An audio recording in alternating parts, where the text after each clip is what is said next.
a lot of other work we have done, in particular looking at this issue from an external perspective. But before we start, I'm really happy to be with a very, very knowledgeable and distinguished panel.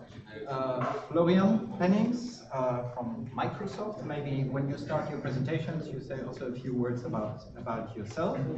Basti Bugel from MEMO 98. You're specialized also on media monitoring. Miroslava Saveris from GlobSec. I think GlobSec is known here to everybody. And Martin Gajdoš from the Slovak Ministry of the Interior. So what we would like to do in this panel is not to repeat everything that you heard in the first panel, but to drill down in some of the issues that we have not really, let's say, have the time to discuss in more detail in the first part. And I think we still miss one discussion that we did not have in the first panel, is we touched upon it when we came to content-based or actor behavior-based issues, and that is, what is actually disinformation? Who is defining this? Where's the line? What is legal? What is illegal? And I like to very much the term disinformation which is not illegal, so double negation, which tells you already how tricky it is, you know. But I will not kind of put forward our definitions, our own approaches, but I think it's clear to everybody that disinformation is not necessarily something that has to do with false information. It is about framing, it is about using certain information, it's about putting the context also in a way. So we should be very careful in using terms like fake news. I think nobody here in this room is using this anymore.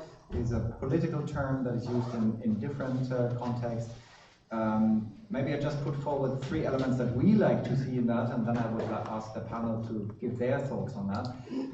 Really think about 3 elements that are crucial to define, not to define in academic terms, but to define whether we have a situation of disinformation. And that is, there needs to be a clear intention behind this. There's a lot of information out there which is wrong, which is hyper-partisan, etc. Sometimes it's just kind of innocently, let's say, distributed, but there is not the intention behind of misleading. The second one, and that is for me the crucial one, is a coordinated approach as well. A lot of individuals, a lot of politicians also individually doing things in this area, but they're not necessarily coordinated. And the third one is there needs to be a clear objective, an aim, either a commercial or a political aim behind that, and of course it needs to be harmful, or at least potentially harmful. So this is kind of the first thought, but as I said, let's maybe first turn to the panel, give a bit their thoughts on what is it actually that we're looking at, who are the actors that we can identify, and that is already difficult enough. We heard from the blurring line between internal, external, kind of how do we define this exactly, and then we would kind of on the panel develop a bit further, and then of course have the discussion with you as an audience as well. I would like to turn to Miroslava to kick off. I know you have a few slides, if we can put them off, and then I would give you the microphone to give your view or your introduction. Great. Thank you very much, Lutz, for the introduction.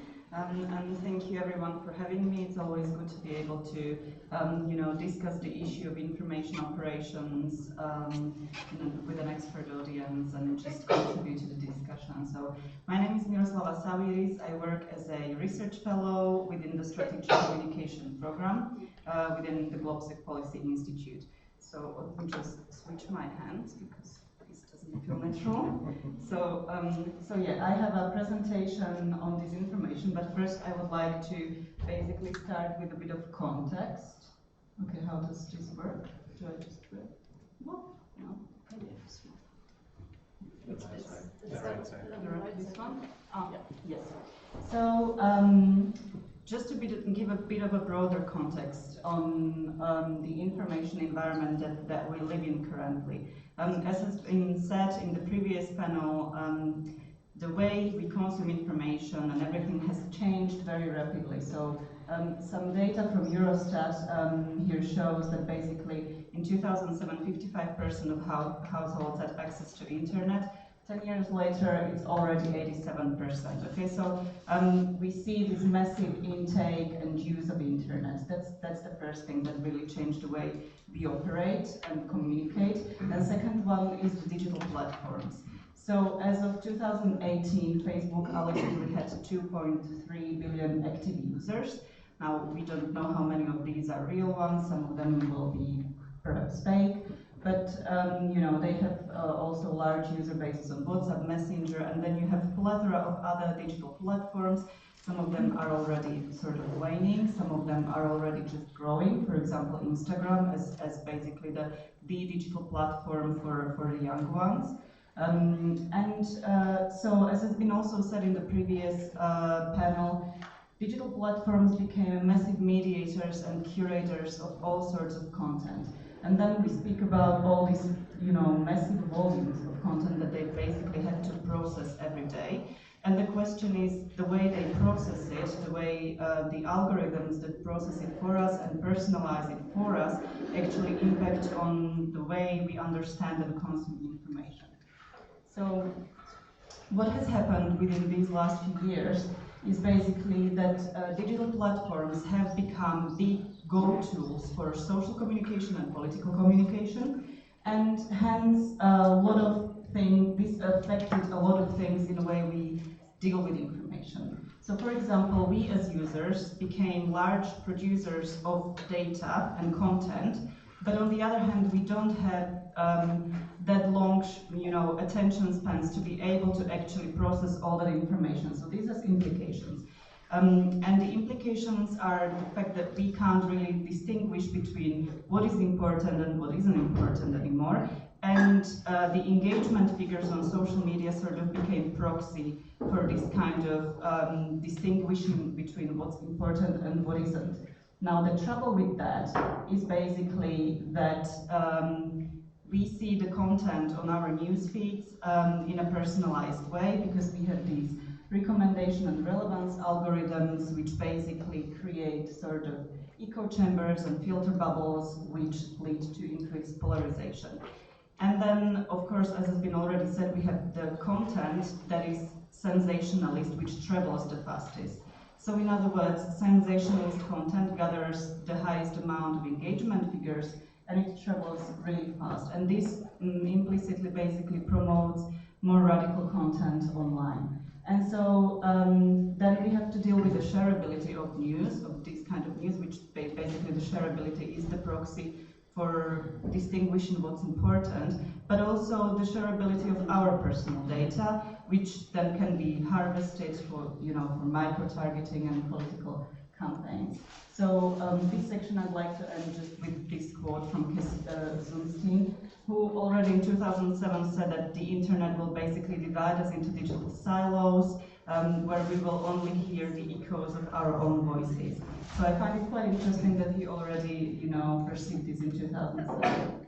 So, but where does the disinformation or information operations fit into this picture? So basically, this kind of digital platforms and information environment that we currently live in enable us to basically spread disinformation very effectively and very cheaply.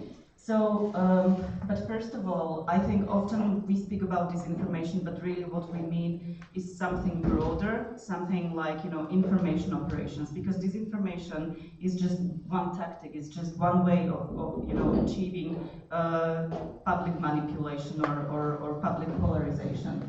So, you know, here are just a few examples that some of them we actually have been able to capture in our European election study. So, for example, character assassination, you know, smear campaigns, and then you have manipulation of facts, you have amplification of divisive narratives, you have dissemination of propaganda and conspiracy theories, you have gathering of intelligence, you know, on your target, because before you disseminate this information or start doing any kind of information operation, you will tailor that kind of content to the audience that you want to target. And obviously you have hacking and then manipulation of that hacked material, which is very kind of sophisticated method. Or you can deploy, organized troll factories, or you can just use disinformation. So really, for us at GlobSec, disinformation is only one aspect of information operations. So I have a few examples from our recent Slovak presidential election, which happened in March, and then also the EP elections. So this is a typical example of disinformation. This was a story published or picture, digitally altered picture of our now serving president, Mrs. Chaputova, where, as you can see, her profile has been altered in a way to suggest that she's got Semitic features. This was published by a famous pro-Kremlin disinformation outlet. They also have a magazine which they publish, I believe, on a monthly basis. The post on the left side is also from them, and it says, the first sentence says, "There is Jew behind everything." So this is something very clearly anti-Semitic. Also, currently, the owner of this magazine is facing some prosecution in Slovakia in relation to similar types of content being posted or produced by them. But what I wanted to say by this is that this kind of story perhaps wouldn't be relevant somewhere, let's say in Portugal or other country, which doesn't have that kind of historical baggage that Slovakia has as a result, of the Second World War. But in Slovakia, where 52% of population believe that Jews have too much power, according to GlobSec public opinion polls, this kind of data manipulation actually can be very efficient at polarizing society even more. This post has been then taken down because disinformation is also becoming more, we can identify it quite easily. It's easy to point at this and say, okay, this is manipulated. That's easier than, saying that, as we have been saying, that, that manipulation of facts, for example, is much more sophisticated, and you can't just ask somebody to take down their content that's probably just hyper-partisan, but doesn't, does it do harm? It probably does, but we can't actually, that's the issue of free speech that we will probably touch on as we go. So we also monitored these divisive narratives during the election. And the spike that you see there around March is basically when this liberal candidate Zuzana Chaputova, at the beginning of the campaign, she was completely, unimportant. So the disinformation scene or the information operations scene, whatever you want to call them, didn't really perceive her as a threat. But once her ratings in public opinion polls started to grow, so, started the narratives on election interference. So they started to prep their audiences, in order to claim that, look, even if this lady wins, the election has been manipulated and it hasn't been free and fair. The same thing happened after second round of the election, when the anti-system candidate, Stefan Harabin, didn't manage to succeed in getting into the second round, and he filed constitutional complaint, claiming that this election, has been manipulated. And again, these kind of narratives have been reflected and widely promoted on social media. So, in terms of goals, I'd like to say two things to this. That there are two goals in terms of information operations. The first one can be immediate ones, such as we have seen here, in trying to discredit a particular political candidate. But the second one, the long-term and perhaps even more dangerous one, is the one which actually strives to undermine trust into the democratic electoral processes and democratic institutions more broadly.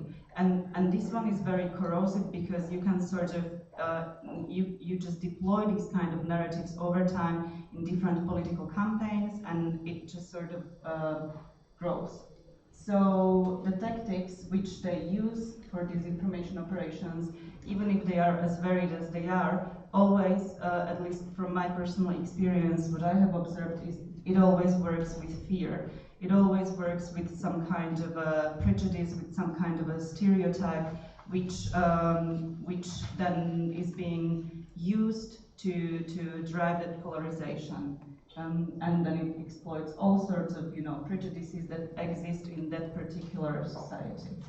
So I'm moving on now to the EP elections, because the difference between these two elections to me has been quite interesting. So here we see the number of relevant posts that we have monitored on selected social media pages in association with our colleagues in Hungary and other V4 countries. And as you can see, the only country which has been really affected by a strong disinformation campaign was Hungary. But that's also because, you know, the media landscape there and the general situation is somewhat different to the rest of the countries. We also had to include some mainstream media there because they also published disinformation. In Slovakia, Poland and Czech Republic, the impact of disinformation campaign has been just much weaker compared to Slovak presidential election. But we monitored the narratives, and as His Excellency mentioned, the most dominant themes that popped up were migration as a threat, and then the EU, negative portrayal of the EU, you know, the dictate of Brussels, the so-called dictate of Brussels. But if you look at these narratives by country, what you can see is that, you know, these narratives are not deployed equally in each country. So you will see that, for example, the EU dictate was the sort of strongest narrative in Poland, whereas the migration and the threat of migration has been the most often utilized in Hungary. So the key findings from EP elections to us have been that there are different levels of activity, you know, on the monitored disinformation or information operation channels. And in Slovakia, what we have observed is more a skillful manipulation of facts rather than a promotion of divisive narratives, rather than dissemination of you know, straightaway disinformation, which is very easily identified.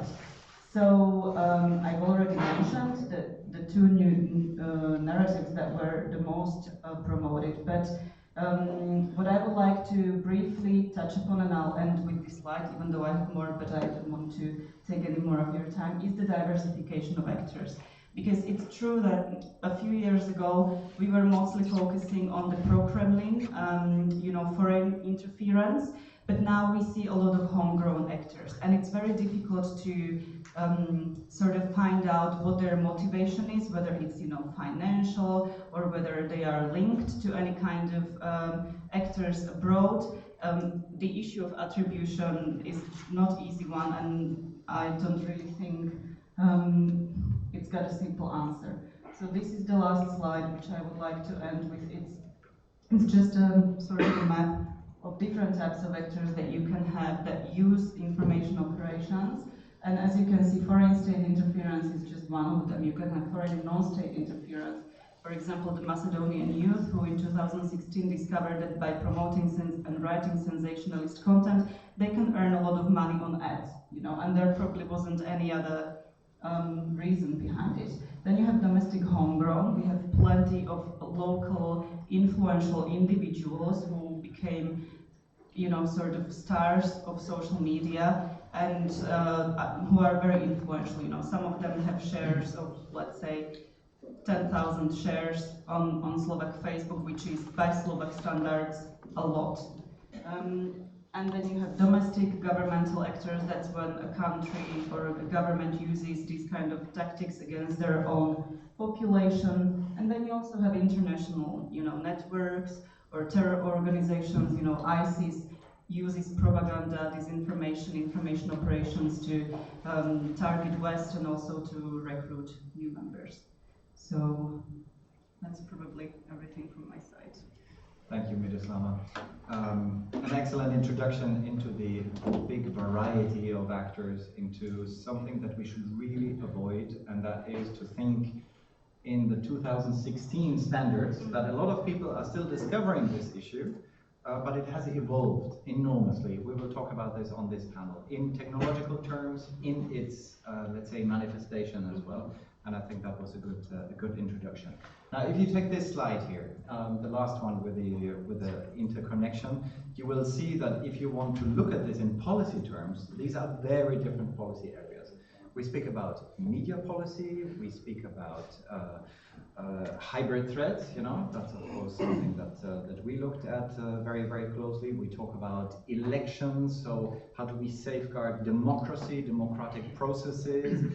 We talk about countering violent extremisms, etc. And we of course talk about kind of the cyber crime, let's call it like this in the broader sense, or cyber issues.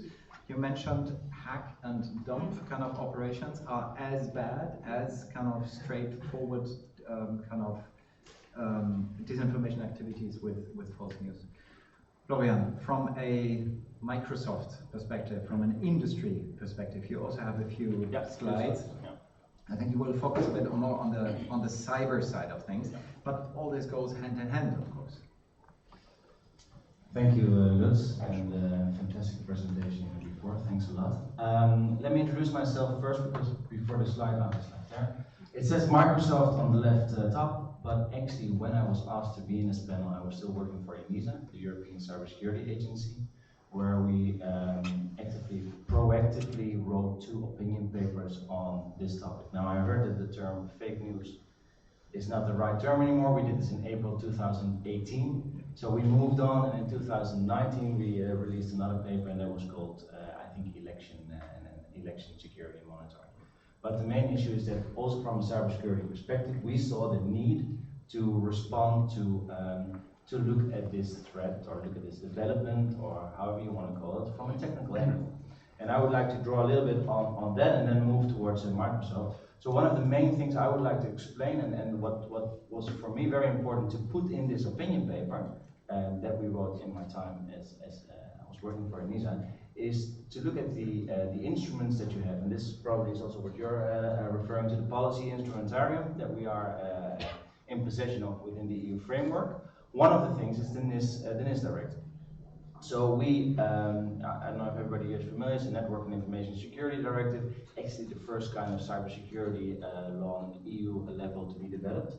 And we proposed, just a proposal, a recommendation, if you will, to say, let's consider putting political processes and institutions or campaigning to be part of the NIS directive. That means it becomes part of a critical infrastructure perspective. That means that there are also certain things that political campaigns or a political organization, but also parliaments need to do, just as a first push. And this was in 2018 that we launched it. I see the debate has developed, which I can only applaud to. And then moving to Microsoft, so I've shifted, I'm only there for 2 months, so forgive me if I get questions fired at me that I'm not capable of answering, but my background is cybersecurity policy, so that's where I feel most comfortable. But one of the main reasons for me to make the shift to Microsoft and feel confident about going from public to private is that this company, one of the biggest in the world, is doing so much to assist not only political campaigning, but also the welfare and the well-being of cyberspace. Having said that, the world today, I will go through it quickly because then the other speakers have some time, we can go into questions. The world today is not as the world yesterday. We see an increasing rise of cybersecurity incidents. In our perspective as Microsoft, we do see that the incidents are rising, and one of the main things that I would like to highlight here is we see that the role of nation states is increasing. Where I really liked what you picked up on, that you said, okay, we see not only nation states, but we also see it within the state itself, we see different actors. From a Microsoft perspective, we need to take a step back, and we just need to, or we try to have an overview, and we just need to conclude by this time there is an increasing role of the nation state. So we also feel a sense of responsibility. The cyberspace is of us all, but the majority of cyberspace technology is in the hands of private organizations. That means that there is a sense of responsibility. And if there's not a sense of responsibility, we need to engage in public-private cooperation and conversations to discuss why it's not there, and when it's there, or when we are able to create a sense of awareness, what should we do about that? There are a couple of initiatives that Microsoft either is involved in, has initiated, or endorses that I would like to draw the attention on, and then I'll quickly sum up and give the floor to the next speaker. So this is a slide. One of the main things I would like to take you through is in 2017, we as Microsoft, we proposed to start looking at cyberspace in a new paradigm, and think about things like a Digital Geneva Convention, which actually is not the peace convention, but it's think of the term cyberspace, and think of the the role that private companies, but also the nation states have. You need to work together to understand what's going on and how can we create a framework in which citizens, industry, civil society is able to continue in free spirit and stability. There's another initiative I'd like to draw out, it's the Cybersecurity Tech Accord, 2018. And this is another approach where 30 large companies came together on a global scale and identified a couple of objectives that are there to secure and stabilize the cyberspace. And this goes to a level of creating common norms, where you explain to each other what should we do or what should we not do in case of a cyber attack, what are things necessary on the highest level to be investing in. And you can draw this very low to detailed level, but it first starts with having the awareness at that level to understand, okay, we have a common responsibility because the cyberspace is not only ours, it's not only yours. We need to understand that it's a common activity. Lately, 2018, I don't know if you, this is 2018 November, President Macron launched the Paris Call for Trust and Security in Cyberspace. Another initiative where we're involved in, 50 states have already signed the declaration. We are working on the industry side to get large organizations to sign as well. I think we're currently around 500, 550 signatories and still working on it because we do believe that these are the ways to move forward. And to conclude, and this is maybe to refer back to what we're discussing here, the Defending Democracy program that Microsoft has developed. And this is one of these things that I really felt comfortable in making the shift from ENISA to Microsoft on a personal note. They are really investing, or we are really investing in protecting campaigns, developing, safeguarding elections, and to do a certain level of disinformation defense. Will this be the 100% answer? Of course not. But it does show commitment and investment to be involved and to help each other in creating a solution to this threat. I will keep it. I will stop here, full stop, and looking forward to discussing and get more security.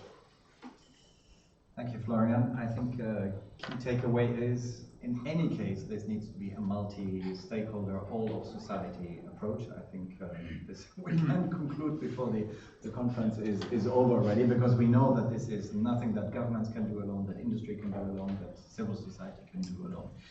Laszlo, from your perspective of an NGO, you looked specifically at elections as well and aspects of democracy. How can we grab this issue? How can we define it so that it can develop proper policy instruments around? Thank you very much, and thanks for having me. Not an easy question, but I'll try perhaps just to give you a bit of a background. I'm an election practitioner. I've spent last 21 years basically looking at elections, observing them pretty much globally, as you can see with these little dots, and that's actually focusing on the role of media during elections. So we started as an observation group focusing on traditional media, and we were quite fine because we had solid methodology. We had a wonderful job, watching television, reading newspapers, and someone is actually even paying you for that. But then came 2016, and everything changed because we could ignore social media by that time, but we couldn't do that anymore. And then you also asked about the disinformation. Obviously we have seen a lot of examples of disinformation previously in almost any election campaign, particularly when you travel east of Vienna, you would find a myriad of different types of disinformation that was used. So what has changed now is actually the means. So I would say that disinformation is an old wine, but in a new bottle. So now we have a very efficient way to amplify disinformation. And given the changing media environment, it can reach people instantly, and it can reach millions. So if we in '99, if I saw a complete fake issue of one newspaper in Ukraine, which was circulated to 400,000 people, now this information that is produced on social media can reach millions and can reach them instantly. So I think this is the first sort of basis that indeed this information is something that was here for many, many years. What has changed now is the means of how this information is spread. So perhaps it's not only, of course, the content that we have to focus on, but we have to focus on the message itself and also on the messaging, how this is actually amplified. So what we have tried to do, I mean, after 2016, we tried to take the basis of a comprehensive methodology which we used previously for traditional media, and we try to put it in the structure of social media monitoring during elections. For this, we have been working with Democracy Reporting International, and we have also received funding from Civitates to produce a digital toolkit. Basically, to try to see to what extent social media impact on electoral integrity, particularly looking at these negative but also positive tendencies.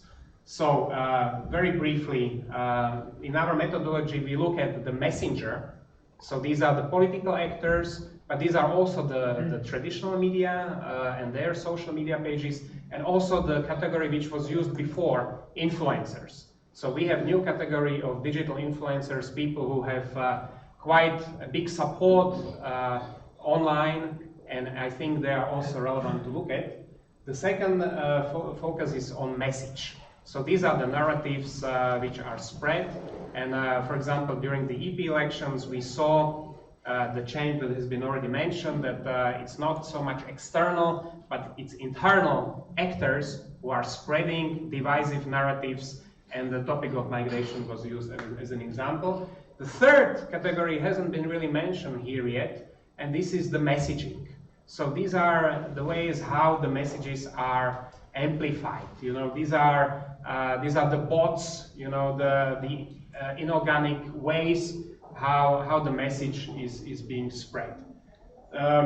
So basically, I will just go through this rather quickly to save more time for discussion. But we only try to look at the election integrity. You know, we completely recognize that disinformation is not a matter of 1 month before elections. So here we divide it on this chart. You can actually see the impact of disinformation from a longer-term perspective. So from a longer-term perspective, you know, this is polarization, attacks on democratic institutions, political apathy that you can create by spreading these type of messages. From medium-term perspective, it's the discrediting campaigns, divisive narratives, information aimed at confusing voters, and also micro-targeting, which I think is extremely important to focus on. I think quite often in this community of actors who are focusing on this information, we do not always focus on micro-targeting, but I believe that data protection is a key issue of focus when it comes to this type of medium-term perspective. And then a shorter-term perspective, I mean, this could be voter suppression, this could be questions about electoral integrity. I mean, you have a very good example with President Trump, that in my 20 years election experience, that's the first time I saw that the winner of elections was complaining about manipulations during elections, yeah, and was calling elections fraudulent. So, to wrap up, we are running now 5 monitoring projects in Austria, Portugal, Poland, Romania, and Croatia. This is where we are testing this digital toolkit. The main goal is really to have some real-time understanding of what is happening on social media platforms, and providing important feedback not only to governments, to policymakers, but also to platforms. I think this is the key issue. The last thing which I wanted to mention, I mean, here are just examples of what we did during the EP elections. Miroslava already mentioned that the topic of migration was something which was worth noting. In Hungary, we saw that it was the third most promoted issue by political parties. And here, in this case, it was mainly the ruling party Fidesz that was promoting this. What is interesting to look at is what was happening actually with this topic when you look at the reactions and shares and emotions. So it's a divisive topic. It was the most engaged topic by those who were basically by the followers, by those who were sharing this topic. So it is just a confirmation that this is one of the most divisive emotional topics. The last thing I wanted to mention is basically in order to be able to have some kind of comprehensive research, we are facing the same problem as Lubos already mentioned during the first panel, which is basically access to data. And this is something which exists. This is something which media do have access, for example, to CrowdTangle on Facebook, and that way they could actually gather historical data which is necessary to have comprehensive research. We see the tendency that is to limit, to restrict access to data, and I think this is one thing which I think I would like to bring it to the level of EU. I think we need more support for civil society organizations to have access to data, to be able to come up in this area. I think we still need more and more research to be done to have some more relevant results, but we need access to data. I will leave it here and be happy to answer any questions later. Thank you very much, Vasto. I think this access to data issue is one of the top priorities here. You heard it from Paolo, you hear it from me, you hear it from many people. The question is exactly how do you kind of prescribe this? Where do you anchor this? That might be kind of the point that we can also discuss in a moment. And that is very often then put into a opposition with data protection, so with GDPR rules, for example. So when we discuss with platforms and with others, they always say, you know, we cannot give you these data because all this is GDPR rules. I guess, Martin, GDPR is also part of the Ministry of Interior or Justice, both of them, I guess.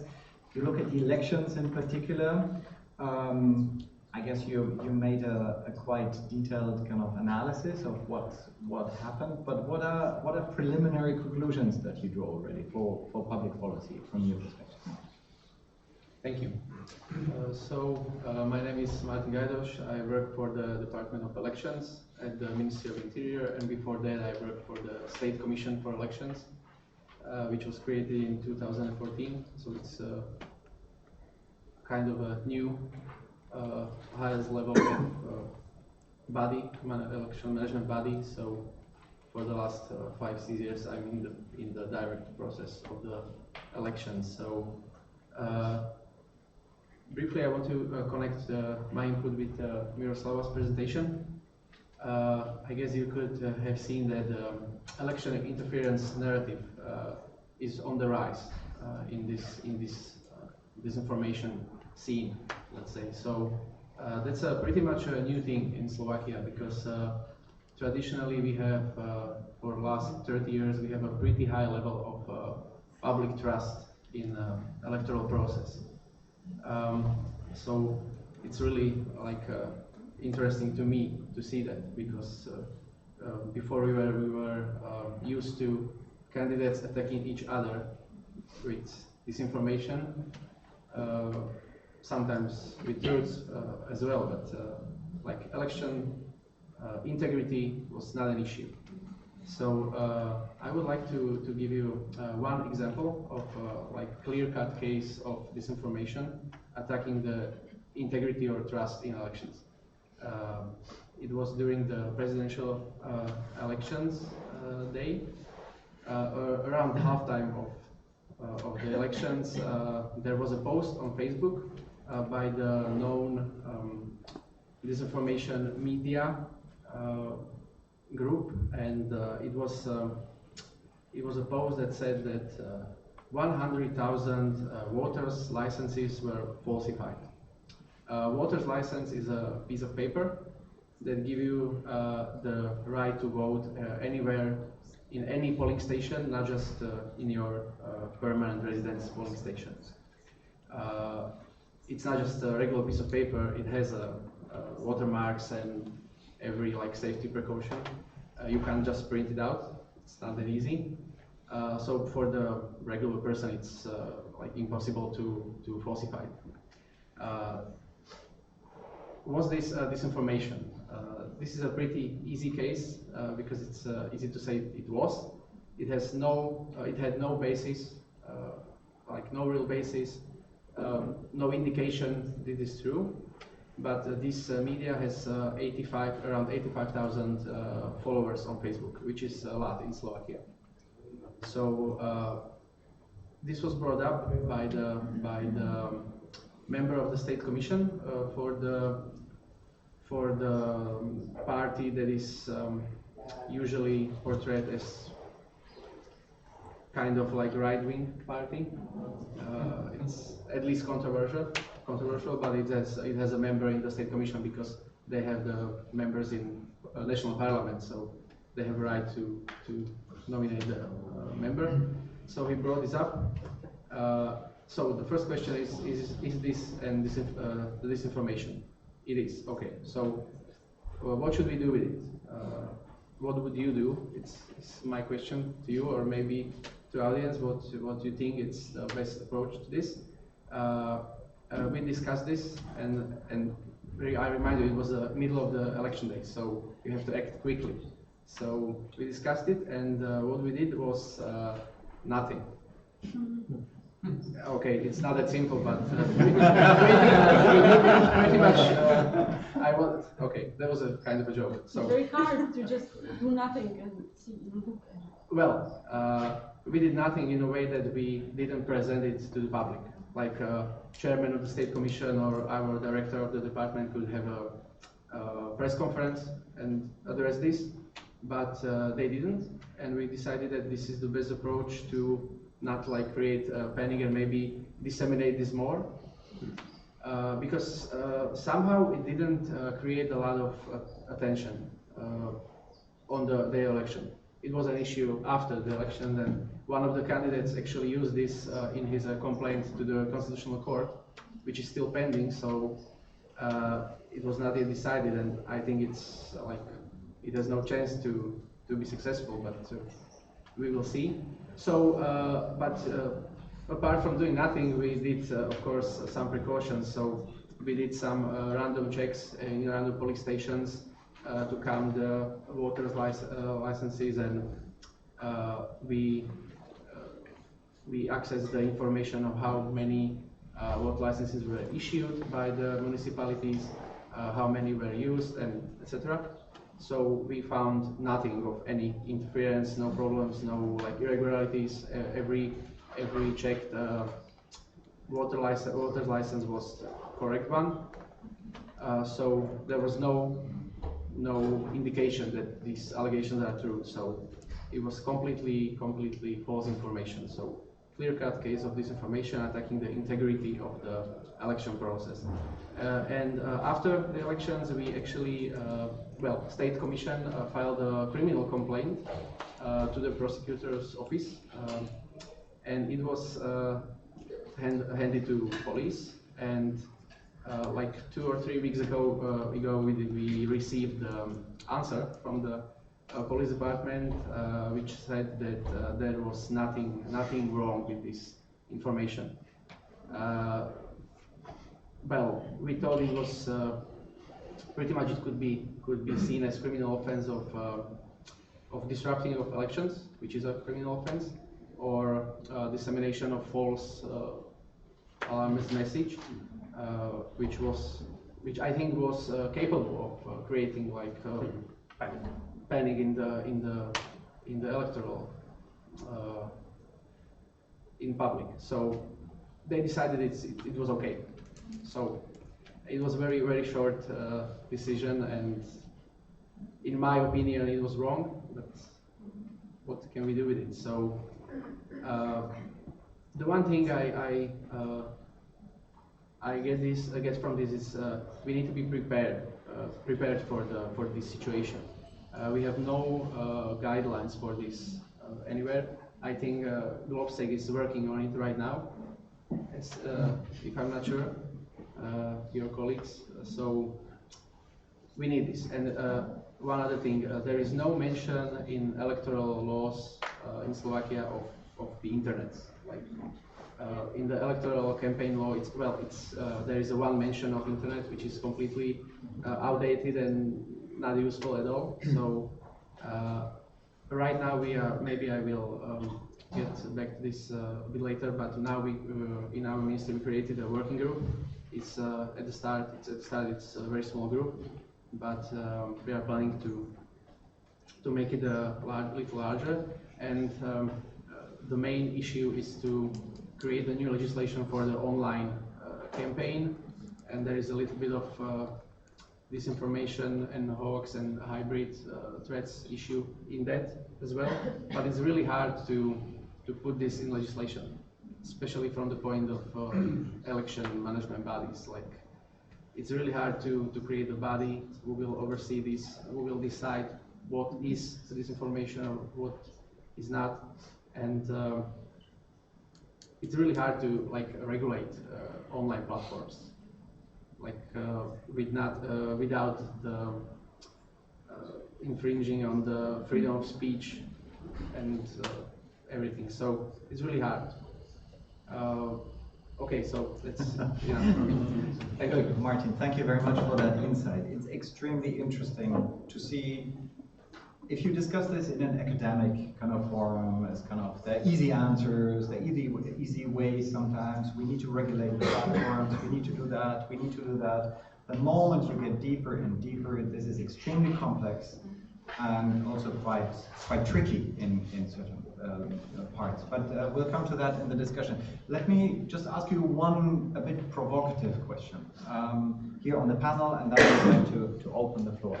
And the provocative question is actually, yes, we speak about disinformation, yes, we speak about fake news, etc. But does it really matter? Is there really an impact that we can measure in the sense of that we have voters that are changing their behavior? Is there a real kind of something that we can see, that we can document or not? I know this is provocative because we are struggling with the same question. I would maybe go the same round. So yes, it's extremely difficult to answer your question simply, and I don't believe there is a clear-cut way to measure this, because there are always many other factors which come into the equation. So you can't actually say that, oh, this person has voted for this, far-right extremist group because he read some disinformation online. We can't actually make these kind of conclusions. But in Slovakia, we do have public opinion polls, that GlobSec conducts on a yearly basis. And the one in 2018 was focused on conspiracy theories. And we don't have enough comparable data yet. But in that edition of GlobSec Trend, you would find quite astonishing numbers and proportion of people believing in different kinds of conspiracy theories, and also this one that I've mentioned about Jews having too much power, or another question was about do you believe that secret societies are conspiring to create a totalitarian world order, and that also in Slovakia gathered over 50%. So because we are a bit late, because we didn't conduct this kind of opinion polls perhaps earlier, we don't have comparable data yet, but eventually in time we will be able to sort of at least have a proxy measure of how much disinformation out there and conspiracy theories are believed. But also, what I want to say is that in Slovakia we have a lot of you see this kind of alternative media scene seeping into the mainstream politics. It becomes part of the mainstream political discourse. It's being deployed by leading political personalities, and then they disseminate this message and they amplify it so much more because people actually listen to them. So obviously, again, I'm going to say the same thing as I've said. We can't measure it exactly, but we see the impact simply by this being used already in mainstream politics, and political points are being earned on it. So to some extent, it must be working in that case. Thanks. This indeed is a tricky question. I don't think you can identify or formulate a very clear-cut answer. You can't. I think you should, or we, and this is again in a multi-stakeholder approach, need to think about a constant effort that we all have, a constant responsibility. It starts with education. Educate the children, but also educate the seniors. If I look at my grandmother, I don't think that she will understand what's fake news. She will not understand this term, let alone disinformation. So this reaches all angles. So as a very simple answer, it's a constant effort to create a safe and trustworthy environment to defend our values of what we call our European democracy. But that's under constant discussion. And that's what makes it also very complex and difficult. And I know that you are doing a great job there, Lutz, with your organization. But it does require these discussions in these rooms. It requires involvement of leading academics, but also it requires the involvement of citizens. One of the small things that I would like, for example, I really think that the EU Code of Practice on disinformation is one of these good examples that you allow players such as Microsoft to sum up what they have done to protect citizens and industries and civil society against disinformation, and start from there. But it's an ongoing discussion, and we can't stop. Thank you. To answer your questions, is it possible to measure the impact of disinformation? No. I don't actually believe that we will ever be able to precisely measure the impact of disinformation the same way as we are not able to measure the impact of campaign on the election result. I mean, we know that if you do a bad campaign, you are not probably going to win, most likely, but if you do a good campaign, does it bring this amount of votes or that amount of votes? I mean, let's look at the US election 2016, which has been probably the most researched election in the history of elections so far. Do we have a definite answer there? We know that there was certainly some disinformation, but did it swing the vote? I mean, obviously, I think what is important from a research perspective is to understand the differences in electoral systems. So if you have a majoritarian system where the result is decided by a margin of few votes, yes, disinformation could play a big role, but are we ever going to be able to measure it precisely? No. Does it matter what we do? It does matter. I mean, we are not in the same situation as before 2016. People are more aware of these things. We are discussing this issue. Has been pretty much on the agenda. Do we need to improve, the approaches? I mean, of course we do. I mean, of course, as someone has mentioned, it's such a multi-stakeholder challenge that it involves so many. I don't remember sitting in one room with so many different professions, going from cybersecurity, to elections, to technical industry, in any of the previous discussions I have had. So I think, it does matter. We have to continue digital media literacy, focusing on seniors and also first-time voters. I think this is essential. very briefly, if I may, to that disinformation in Slovak elections. This is one reason why we need to also step up the technology disconnect of EMBs, of election management bodies. We clearly need rapid reaction units to deal with this type of disinformation. In the United States, you had a similar or different disinformation, which was like your polling station number has changed. You are not voting in where you used to vote, but you are voting in a different place, and then you have to react, you know, to this. I mean, so I understood the approach. Doing nothing meant that you didn't want to amplify the message, you didn't want to bring more attention to that, but maybe under different circumstances, maybe there should be some kind of response which is relevant to the gravity of the offense, you know. And certainly, I agree with you. It is clearly a violation, and it should have been dealt in that way. Okay, so yes, there is a very clear need to have guidelines for this, like when to do nothing, when to do something, when to do what. Like it's very clear now, but who is going to make these guidelines? Like I think it should be us, with connection with other parties and other ministries and public even, but it's really hard to regulate these things. Like my work in the working group that I mentioned, we want to approach the public opinion polls. That's one of the things that is very strong tool to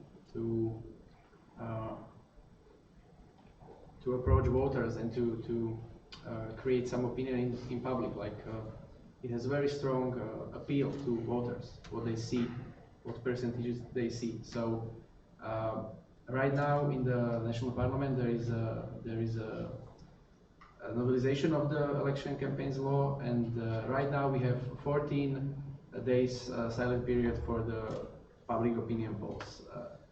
It looks like that members of parliament will up it to 50 days.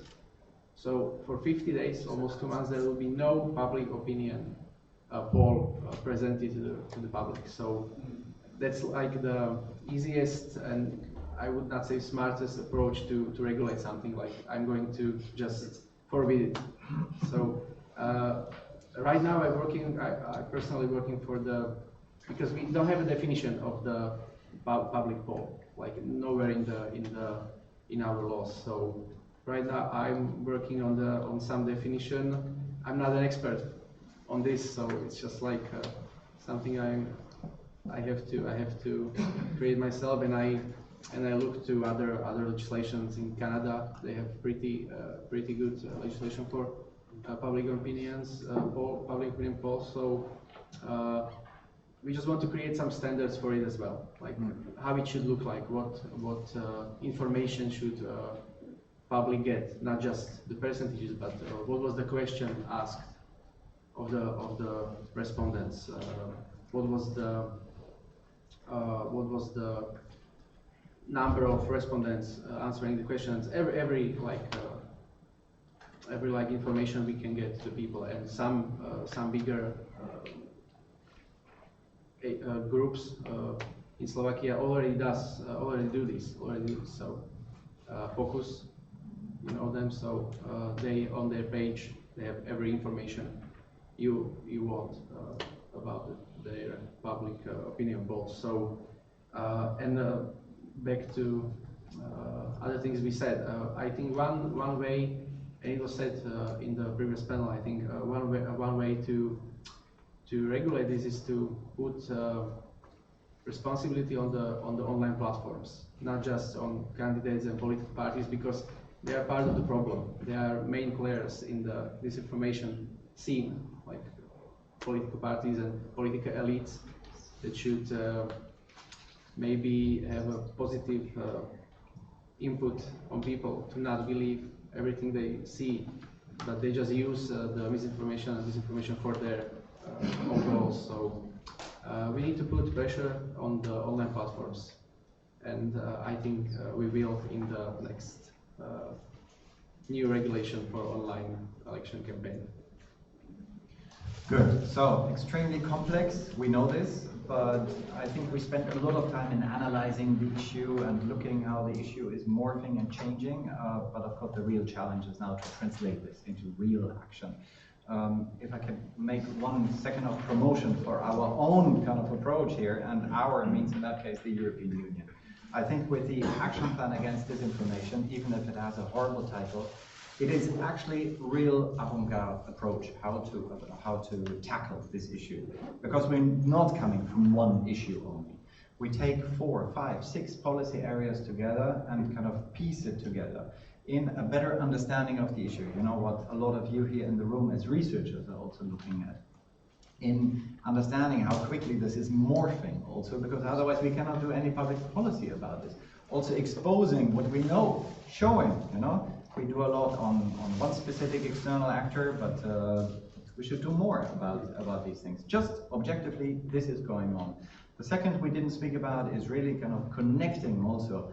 I mean, all this knowledge in the member states is still untapped, you know, there are pockets kind of, and we need to connect governments, we need to connect civil society, we need to connect the industry, and we need to connect internationally. You spoke about the Canadians. I think the Canadians do an excellent job. Really, we can learn a lot, vice versa. So this international kind of learning from each other is extremely important. Internet or kind of social media platform, well, let's not call it regulation, but kind of engagement and regulation and more is of course crucial. And then this very big and important cluster is awareness, education, empowerment of civil society. I think this is how we want to approach it at EU level.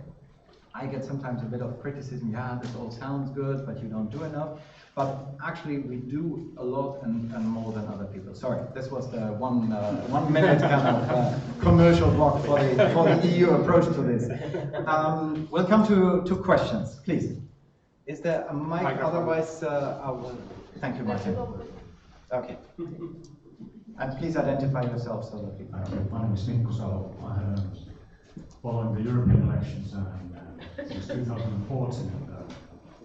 First as a fact checker and then mostly a fact checker involved with internet literacy, because the problems are at that scale as we have today. All fine, I've been a civil servant as well, all fine the action plan, but how are you going to govern that? That's a very complex thing, and that means urgent actions. I see always just like one piece of thing addressed here and there, and I think we just about survived the 2019 elections. But the challenges are going to be bigger and bigger. So how are you going to govern it inside and transfer? How are you going to engage? Then the media literacy side, the digital media literacy side, we have been warning that don't give that one to the platforms. They don't want to give the full picture on that one. But these are member states, mostly the funding or the competencies as such. And I mean, that's where you get the lasting efforts in the end. But how are you going to govern the whole thing? Just curious. How does it look at the time? Question. Was that a question to me, or? Right. I'm just a humble moderator here. No, in 2 sentences, and it needs much more kind of depth, kind of let's say explanation. But this is nothing that can be done just at EU level of the EU institutions. You know, bring the good policy to everybody. This is where member states, EU institutions, and I repeat it, industry, social, civil society, the different institutions that are involved. This is really a multi-stakeholder kind of approach that we need. And that's why we may need to think in clusters. You know, this is very much where I come from. The area where Florian, for example, is involved in, cybersecurity, the work of ENISA, the NIS directive, and many of these things are as crucial as kind of where people now look at the famous Digital Services Act or not, etc. This is part and parcel of the same thing. We have one vice president in the new commission who has it in her guidelines, in her mission letter. So that's good news, because we have a very clearly identified person at European level, and that gives me, although I'm working on the foreign policy side, but that gives me a lot of confidence that this is really kind of an important issue also for the next commission, for the next setup. Sorry, these are the two quick sentences, but please, questions to the panelists as well. Yes, the gentleman from Croatia. Yes. I remember your first question from the first round. Just a few brief remarks. I mean, again, we are putting a little bit of this, little bit of that in the same pot. Disinformation, one issue. Political campaigns, another issue. I did a research on Trump and his elections, and it's actually pretty decisive. It didn't swing the votes like in traditional political advertising. What it did, it was micro-targeting that made the change.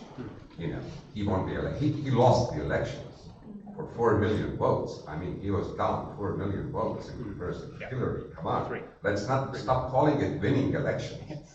If he was in any European country, he would be really great loser. But electoral system is different, of course, and he won electoral points and electoral votes. How? By where micro-targeting enabled him to do the campaign with surgical precision, just targeting where he needs to win, and allowing him to reach every single person that could support him and mobilizing with the hate and emotional messages those persons to go out and vote. This is science fiction of the elections, what was done in Trump's case. And he is not smart enough. I'm civil society, so I'm allowed to say this publicly. He's not smart enough to pull this campaign together. So it was Robert Mercer on one side, who had his own agenda. There were Russians on the other side, all working independently because all can benefit from Trump. And that is what is happening across the Europe now. We are exposed to this kind of science fiction political engagement and interference with democracies, you know, wherever there is an interest. So what are we doing about that? Let's not talk about the top layer of the problem, which basically we can even fix and nothing will change, because the structure is rotten and we need to fix the structure. So what are we doing about it? And is there any intention to actually focus on what is the problem, not about the consequences of this problem? Can we collect a few questions and then kind of so that everybody can take out the bits and pieces? But thank you very much for this question, please. Okay, thank you very much. My name is Sadej Kolbe from Slovakia. And just coming to this Lutz moderator key points, that awareness, educating and empowerment, that is the EU strategies. Actually, it comes from all this discussion as well as from our previous research done on this topic, that platforms must be involved, you know, and we have to regulate them, or they themselves must be regulated. So I mean, this is somehow should be adjusted or involved in this area, because it's not enough. It's important, of course, awareness, educating, but really it doesn't work as such. Thank you. Other questions to the panel, so that they can react. Nobody spoke about how do we balance freedom of speech. James, please. Yeah, James Cantor from Progressive Media EU Screen. I just wanted to reinforce the question that we heard from behind me about the Mercers and about Trump. I think I'm very interested in, I'd also like to emphasize I'm interested in an answer to that, because how do you take them on?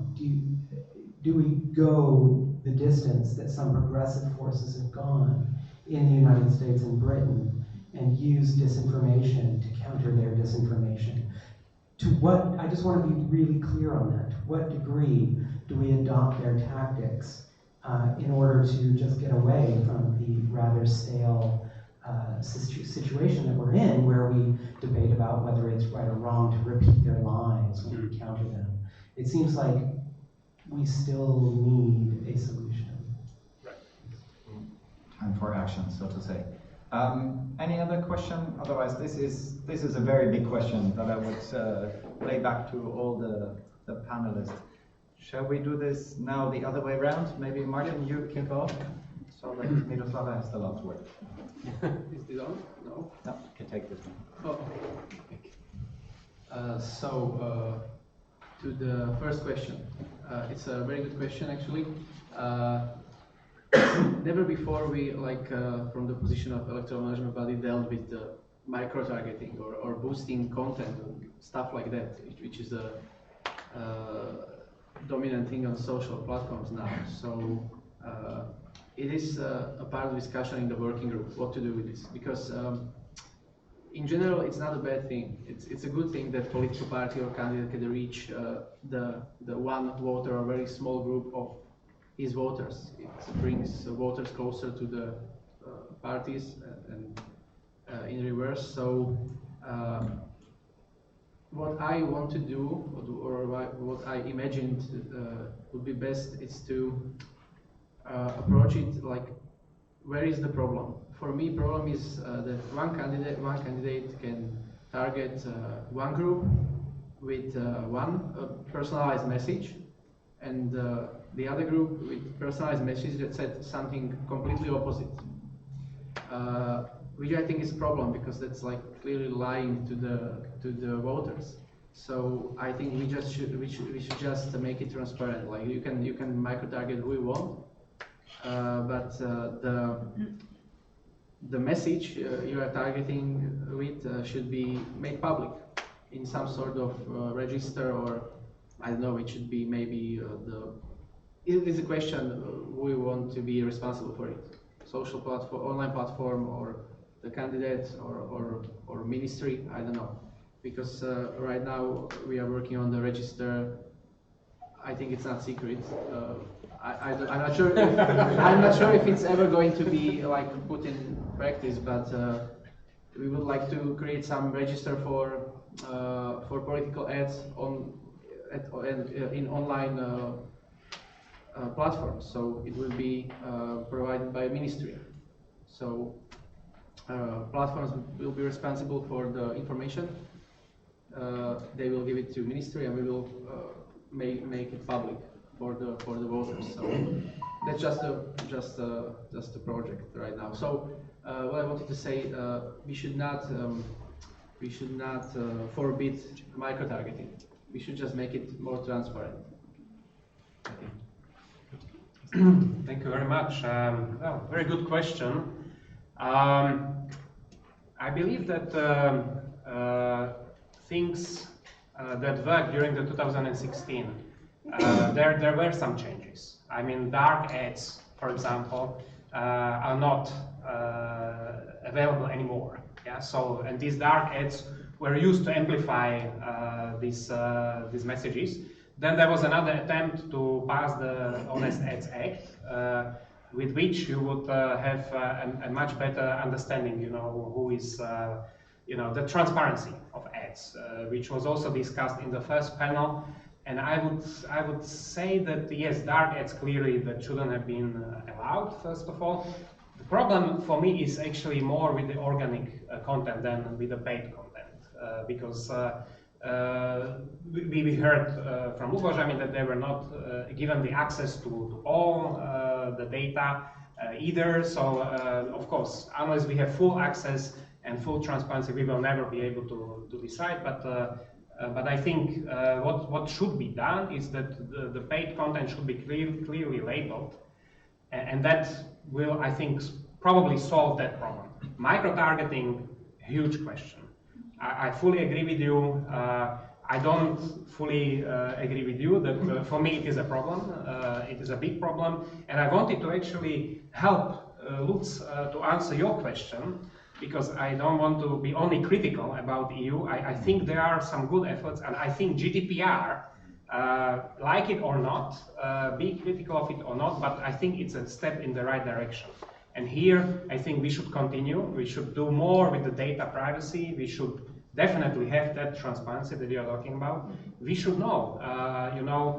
There is another Civitatis project which is called Who Targets Me? I mean, which basically tries to put more information in this gray area of how you are targeted specifically with the messages. The other problem is the data protection.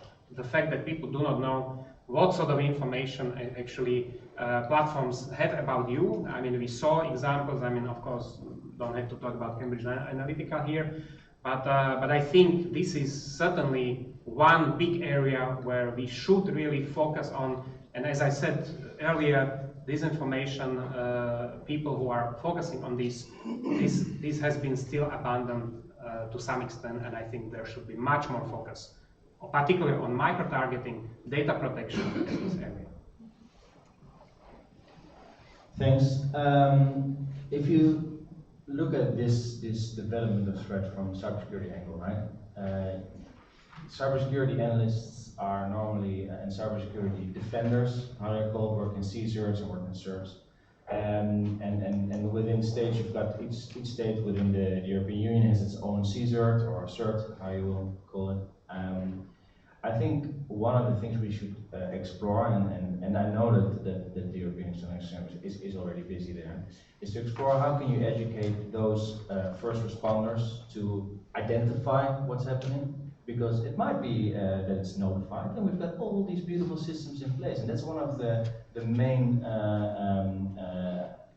the main point of my analysis so far, being involved in the EU government over the last 6 years, is we have so many existing policy and instruments already. Sometimes it's good to take a step, pause, look back what we already developed, get into discussions, and again here, I'm like a broken record, but again, public-private, look at those things, get that input back on the same table and start discussing it again. And if you think from this perspective, disinformation, misinformation, and all the different terms we're discussing here, require different angles. But you have already frameworks in place, which is the CSERT network, where ENISA holds the secretariat.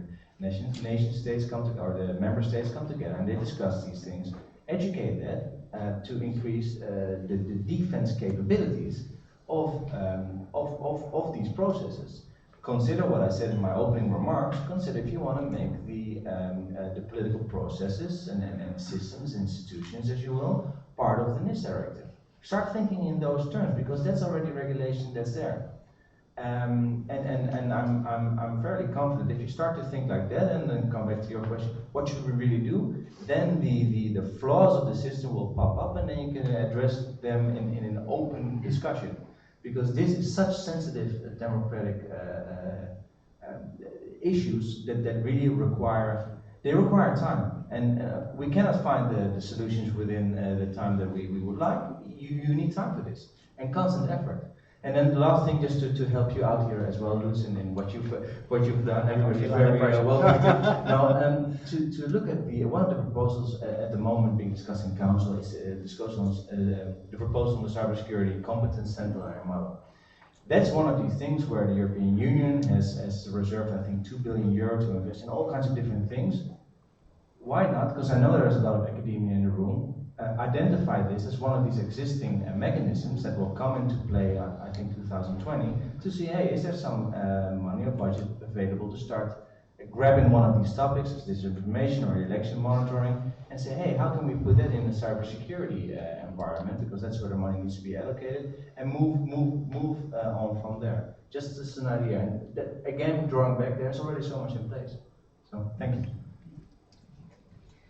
Right, so I just would like to reiterate from the research perspective the issue of transparency, because I fully agree with Martin and also Rastio that we really need some kind of measures put in place so that we don't necessarily have to rely on the willingness of the digital platforms to provide us with the necessary data that we need.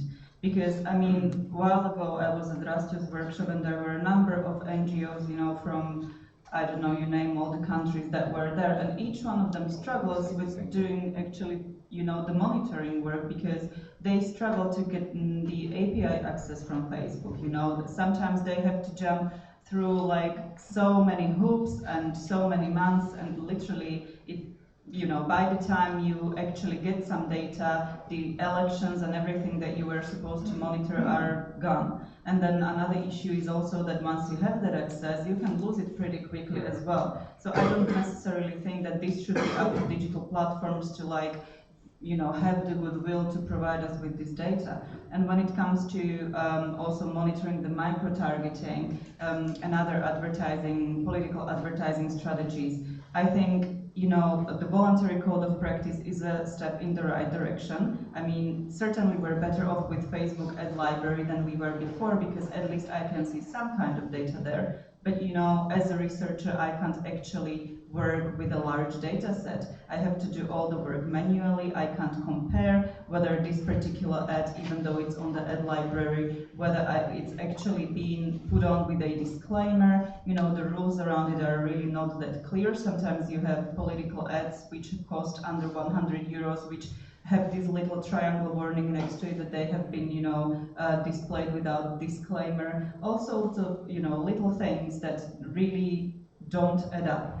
So to have that kind of regulation where political parties would be required to list all the ads that they placed, who they targeted, and etc. would be great. And then it would be great to have the same list, like a full list of political advertising from social media companies, so that as a researcher I could actually compare the two data sets and see whether they match and what are the inconsistencies, and then we could actually see the real picture. Because at this point it's very fragmentary, and what we have seen, for me, there are so many inconsistencies there. So obviously, yes, we are happy that there is some kind of voluntary transparency in place, but it's not enough, and I'm afraid that certain regulation will need to be put in place. But to answer your question about whether we should answer disinformation with disinformation, I think it's very tempting, but I don't think it's actually the right way to go, because once we would actually just contribute to that kind of atmosphere where you can't trust anything anymore. And that's the primary goal of disinformation, is to actually, it isn't to persuade you this way or that way, it's just to sow confusion. And that way we would basically be just contributing to the problem. It may have some short-term positive effects, but I'm afraid long-term it wouldn't be the right strategy. Thank you very much. I see the organizers getting very nervous because we need to move to the lunch, and that's why I will not conclude anything specific. But let me please home this point again about you cannot look at this issue just from one policy area. If you look at it from a cyber side, there are answers to certain issues. If you look at it from a media policy side, there are certain answers. If you look at it from an electoral integrity perspective, if you look at kind of foreign policy hybrid threats, there will be answers. We need to combine these answers. That is my firm belief, because very often these panels tend to be quite confusing, because everybody speaks about a different thing and about a different kind of definition also. What is it, and what do we need to forbid, and what not, and where do we need regulation, and then pop up kind of easy answers that seem to be easy. But I think there is quite some work to be done. At the same time, it needs to start with transparency, with better understanding, and this is why I think everybody here in Brussels on the institution side would agree with this analysis that you just gave. If we don't know how it works, then we can also not regulate it correctly, and that is I think very much in the kind of on the height of the political agenda. I know you still have a full afternoon ahead of you. Unfortunately, I cannot join you. I know that Tanya will kind of have a leading role in this as well. I would like to thank you, first of all, here on the panel for your insights, the audience, and maybe the message, and if I can do this together with Paolo, because we need also your support, we need your input, we need your active participation, we need you also to speak to your respective governments, because this needs to be done together. And maybe last thing is also to thank kind of the organizers, not only Compact, but also our host here today of Slovakia, because this is so important that there is ownership at all levels in the process. Thank you very much and enjoy your lunch.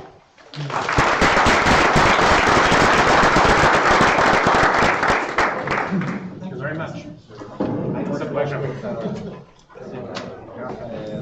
Oh yeah, of course. They are our colleagues.